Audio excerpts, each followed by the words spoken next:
15 நாள்ல மொத்த தமிழ்நாடு பரபரப்புக்குள்ளாகணும். என்னையா நடக்க போகுது, ஏது நடக்க போகுது, என்ன எல்லாரும் திருச்சி திருச்சி திருச்சி சொல்றாங்க. எல்லா வண்டி டிராவல்ஸ் பூரா அவ்வளவு பேரும் எல்லாம் விசிகே தான் புக் பண்ணிட்டாங்க. எங்கேயும் டூர் போக முடியாது, வண்டி இல்ல, விசிகே புக் பண்ணிட்டாங்க. என்கிட்ட மொத்தம் 10 வண்டி தான், 10 விசிகே புக் பண்ணிட்டாங்க. என்கிட்ட 4 பஸ் இருந்து 4 பஸ் விசிகே புக் பண்ணிட்டாங்க. கொடைக்கானல் போகணுமா போக முடியாது அந்த தேதியில. மக்கள்கிட்ட சொல்லணும், என்ன எதுக்கு விசிகே புக் பண்ணிருக்காங்க? ஏதோ திருச்சியில பேரணியா? என்ன பேரணி? மதசார்பின்மை காப்போம் பேரணியா?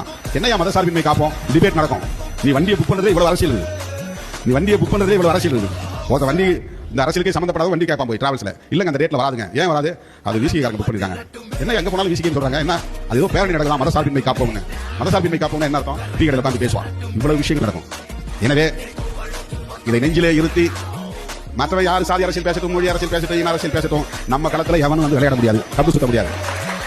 நம்ம களமே வேற. எத்தனை ஆள் வந்தாலும் நம்ம களத்தை வந்து எவனும் சிலம்பு சுத்த முடியாது. அதுக்கு வாய்ப்பே கிடையாது. அதனால நம்மளை பொறுத்தவரை நம்மகிட்ட காம்படிட்டாரே கிடையாது, போட்டியாளர்களே கிடையாது.